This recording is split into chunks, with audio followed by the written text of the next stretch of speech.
A defesa já fez o showzinho dela? Sérgio Moro, enquanto julgava Lula, sugeriu à Lava Jato emitir uma nota oficial contra a defesa. Eles acataram e pautaram a imprensa.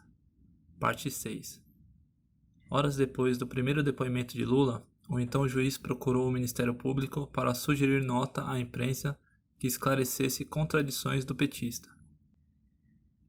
O episódio ocorreu em 10 de maio de 2017, quando Moro já presidia um processo criminal contra o ex-presidente no caso do apartamento triplex do Guarujá.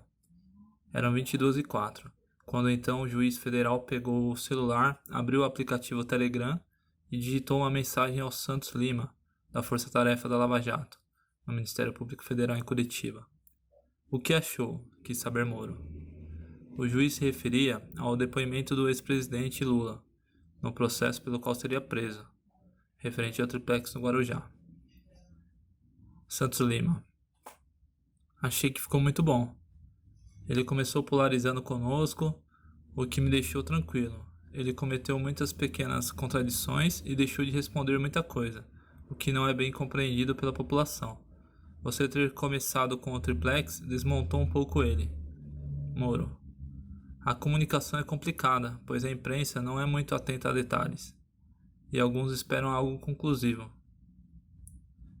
Depois de sair do prédio, o Lula, o ex-presidente, se dirigiu à Praça Santos Andrade, em Curitiba, e fez um pronunciamento diante de uma multidão por 11 minutos.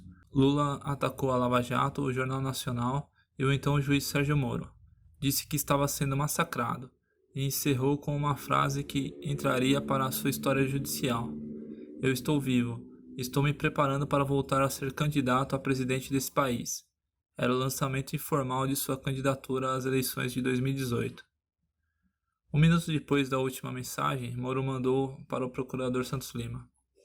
Moro, talvez vocês devessem amanhã editar uma nota esclarecendo as contradições do depoimento com o resto das provas ou com o depoimento anterior dele, porque a defesa já fez o showzinho dela.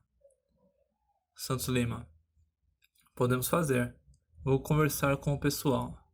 Não estarei aqui amanhã, mas o mais importante foi frustrar a ideia de que ele conseguiria transformar tudo em uma perseguição sua. As afirmações do então magistrado, que o Intercept divulga agora, contradizem também o que ele dissera horas antes a Lula. Então, Moro disse a Lula no início do depoimento, Eu queria deixar claro que, em que pesem alegações nesse sentido, da minha parte não tenho nenhuma desavença pessoal contra o senhor ex-presidente, certo? O que vai determinar o resultado desse processo no final são as provas que vão ser colecionadas e a lei. Também vamos deixar claro que quem faz a acusação nesse processo é o Ministério Público, e não o juiz. Eu estou aqui para ouvi-lo e para proferir um julgamento ao final do processo, disse Moro. Aí tem um outro destaque aqui, Porque resolveram falar agora, porque era o ex-presidente. Então, 10 minutos depois da conversa com o então juiz, naquele 10 de maio, Santos Lima abriu o grupo Análise de Clipping, em que também estavam assessores de imprensa do Ministério Público Federal do Paraná. Ele estaria em Recife no dia seguinte, em um congresso jurídico. Santos Lima. Será que não dá para arranjar uma entrevista com alguém da Globo em Recife amanhã sobre a audiência de hoje? Assessor 1. Possível é, só não sei se vale a pena. E todos os jornalistas que estão aqui e já pediram entrevista. Assessor 2. Mas doutor, qual o motivo? Assessor 2. Qual a necessidade na realidade? Santos Lima. Uma demanda apenas. Como está a repercussão da coletiva dos advogados? Assessor 2. Rito normal do processo. Vocês nunca deram entrevista sobre a audiência? Vai servir para a defesa bater, mais uma vez. 8 minutos depois, Santos Lima copiou a conversa que teve em seu chat privado com Moro, em que o juiz sugere a nota pública para apontar as contradições de Lula, e colou em um outro chat privado, com o coordenador da Lava Jato do MPF, Ministério Público Federal, o Deltan Dallagnol. Santos Lima escreveu no grupo, dirigindo-se a Dallagnol: leia o que eu te mandei. 3 minutos depois, Dallagnol responderia em 4 postagens consecutivas no grupo. Deltan. Então temos que avaliar os seguintes pontos. 1. Trazer conforto para o juízo e assumir o protagonismo para deixá-lo mais protegido e tirar ele um pouco do foco. 2. Contrabalancear o show da defesa. Esses seriam porquês para avaliarmos, porque ninguém tem certeza. O que seria apontar as contradições do depoimento. E o formato, concordo, teria que ser uma nota, para proteger e diminuir riscos. O Jornal Nacional vai explorar isso amanhã ainda. Se for para fazer, teremos que trabalhar intensamente nisso durante o dia para soltar até lá para as 4 da tarde. Foi a vez então de Dallagnol mandar uma mensagem ao grupo Análise de Clipping dos assessores de imprensa. Deltan.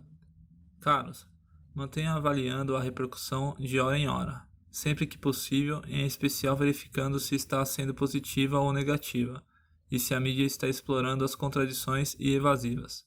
As razões para eventual manifestação são contrabalancear as manifestações da defesa. Vejo com normalidade fazer isso. Nos outros casos não houve isso. Tirar um pouco o foco do juiz, que foi capa das revistas de modo inadequado.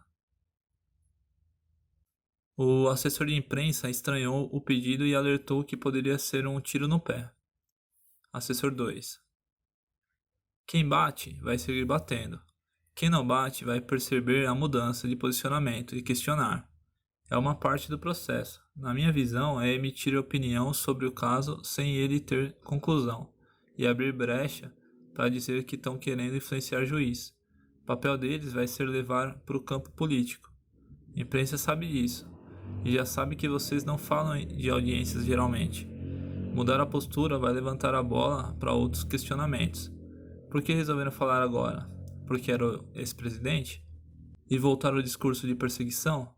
É o que a defesa faz, porque não tem como rebater a acusação. A acusação utilizar da mesma estratégia pode ser um tiro no pé. O que os assessores não sabiam é que não era o Ministério Público Federal que queria influenciar o juiz, mas o juiz que estava influenciando o Ministério Público Federal. 3 minutos antes de mandar essas mensagens ao grupo, Dallagnol havia escrito a Moro. Deltan. Caro, parabéns por ter mantido o controle da audiência de modo sereno e respeitoso. Estamos avaliando eventualmente manifestação.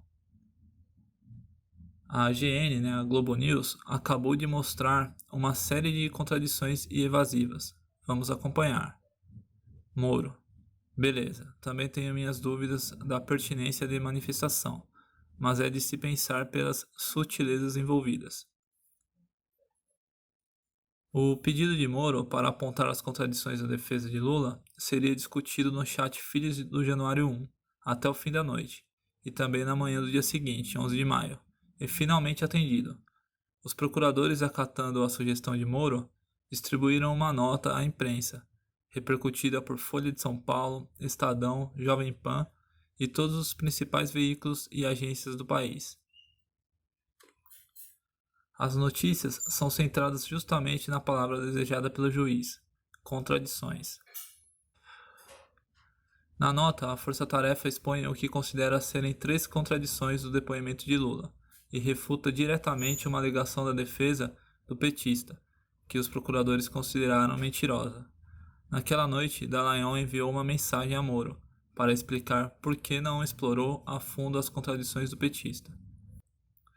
Deltan. Informa ainda que avaliamos desde ontem, ao longo de todo o dia, e entendemos, de modo unânime e com a Ascom, Assessoria de Comunicação, que a imprensa estava cobrindo bem contradições e que nos manifestarmos sobre elas poderia ser pior. Passamos algumas relevantes para jornalistas. Decidimos fazer nota só sobre informação falsa, informando que nos manifestaremos sobre outras contradições nas alegações finais. Para completar as informações, que estão sendo divulgadas pelo site The Intercept Brasil, houve mais uma publicação hoje com o título "A Lava Jato usou o judiciário para fins políticos", essa assinada pelo jornalista João Filho. Então ele diz: a Lava Jato usou indevidamente o aparato jurídico para atender interesses políticos, o Código de Ética do Ministério Público, o Estatuto da Magistratura e a Constituição foram todos burlados. É um caso claro de corrupção. No grupo do Telegram batizado como Incendiários Roge, os incendiários tinham plena consciência de que estavam ultrapassando os limites da irresponsabilidade. Então eu verifiquei essa publicação. O único fato novo que ele traz, que na verdade já tinha sido divulgado pela Band News FM, onde um dos jornalistas, né, do Intercept já tinha soltado, mas não constava nas 6 partes anteriores, né, referente ao trecho do In Fuchs We Trust, que é no Fux a gente confia, né? Então, em um dos trechos do vazamento, Dallagnol revela que teve uma conversa reservada, é claro, com o ministro do STF, Luiz Fux. Nessa época, Moro tinha sido duramente criticado pelo ministro Teori Zavascki, morto num acidente aéreo em 2017, que questionou sua imparcialidade após a divulgação ilegal do áudio da conversa entre Dilma e Lula. Dallagnol revelou que, segundo Fux, os procuradores da Lava Jato podiam contar com ele, no que fosse preciso. Ao saber da conversa, Moro comemorou. In Fux we trust, que significa no Fux a gente confia. E ontem eles deram destaque também no site The Intercept sobre uma reportagem, uma entrevista que foi feita no dia 30 de outubro de 2018, que foi uma entrevista com o seguinte título, né? Entrevista: a imprensa comprava tudo, a assessora de Sérgio Moro, por 6 anos, fala sobre a Lava Jato. Então a assessora Cristiane Machiavelli costuma chamar cada repórter pelo nome, e não são poucos os que ela conheceu durante os 6 anos em que trabalhou encastelada no vigiado e protegido prédio da Justiça Federal de Curitiba, de onde saem os despachos de busca, apreensão e prisão assinados pelo juiz Sérgio Moro. Então, o que se destaca nessa reportagem é o trecho que diz que o trabalho de Cris era a ponta de uma estratégia costurada acima dela. A imprensa foi responsável pelo sucesso da Lava Jato. E isso não foi por acaso. Moro se inspirou na Operação Mãos Limpas, que prendeu centenas de pessoas e mudou o cenário político da Itália, ao definir que, sem a imprensa, a operação morreria nos primeiros meses, como tantas outras antes dela. Então, Mani Pulite significa mãos limpas, né, em italiano. Então, a investigação da Mani Pulite vazava como uma peneira, escreveu Moro em um artigo de 2004, 10 anos antes de dar início à Operação Lava Jato, né, que o tornou conhecido nacionalmente, né, diria até internacionalmente. Ele fez uma cópia e cola das estratégias do procurador italiano Antonio Di Pietro. Então tem um trecho aqui do artigo de 2004 escrito pelo Moro. Os responsáveis pela Operação Mani Pulite ainda fizeram largo uso da imprensa, com efeito, para o desgosto dos líderes do PSI, que por certo nunca pararam de manipular a imprensa. A investigação da Mani Pulite vazava como uma peneira. Tão logo alguém era preso, detalhes de sua confissão eram veiculados no El Expresso, no La Repubblica, igual acontece aqui, né, que acaba saindo no Antagonista, no Globo, e outros jornais e revistas simpatizantes. Apesar de não existir nenhuma sugestão de que algum dos procuradores mais envolvidos com a investigação teria deliberadamente alimentado a imprensa com informações, os vazamentos serviram a um propósito útil. O constante fluxo de revelações manteve o interesse do público elevado e os líderes partidários na defensiva. Então, para a gente poder fechar esse vídeo, acabou de sair um texto novo no site da Intercept. Hoje, 17 de junho, às 16h06. A quem interessa a narrativa dos hackers criminosos na Vaza Jato. Assinado aqui por Leandro Demori e pelo Glenn Greenwald. Então não tem aqui informações novas, mas tem algumas informações que são importantes, né, serem destacadas. As primeiras reações dos envolvidos no escândalo foram essas. O MPF, Ministério Público Federal, preferiu focar em hackers e não negou a autenticidade das mensagens. Sérgio Moro disse que não viu nada demais, ou seja, não negou a autenticidade das mensagens. A imprensa séria virou contra Sérgio Moro e Deltan Dallagnol. O Estadão, mesmo que ainda fortemente aliado de Curitiba, pediu a renúncia de Moro e o afastamento dos procuradores. A Veja escreveu um editorial contundente. Moro ultrapassou de forma inequívoca a linha da decência e da legalidade no papel de magistrado, e publicou uma capa demolidora. A Folha está fazendo um trabalho importante com os diálogos, publicando reportagens de contexto absolutamente necessárias. E aí eles destacaram aqui algumas capas, né, de revistas que saíram aí na semana, repercutindo as publicações, né, feitas pelo Intercept. E eles chamam a atenção dizendo que a grande preocupação dos envolvidos agora, com a ajuda da Rede Globo, já que não podem negar seus malfeitos, é com o hacker. E também nunca vimos tantos jornalistas interessados mais em descobrir a fonte de uma informação do que com a informação em si. Nós jamais falamos em hacker.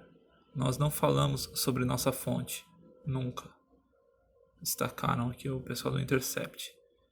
E acrescentaram: a ideia é tentar nos colar a algum tipo de crime que não cometemos e que a Constituição do país nos protege. Então, isso aqui é importante. É fazer uma pesquisa rápida no Google para a gente poder finalizar. Constituição Federal, sigilo de fonte. Então, a Constituição assegura o sigilo da fonte. Assim, nem a lei, nem a administração, nem os particulares podem compelir um jornalista a denunciar a pessoa ou o órgão de quem obteve a informação. Dito ao artigo 5º, inciso 14 da Constituição Federal, a Constituição assegura o sigilo da fonte. Então, isso mostra que realmente não há crime, que eles não precisam informar onde eles obtiveram essa informação. Bom, então é isso. Eu divulguei a parte 5 há 1 hora atrás, né? Então quem quiser ver, tem a playlist aí com todos os vídeos. Quem gostou, clique em curtir, se inscreva no canal. Obrigado por assistir e até a próxima.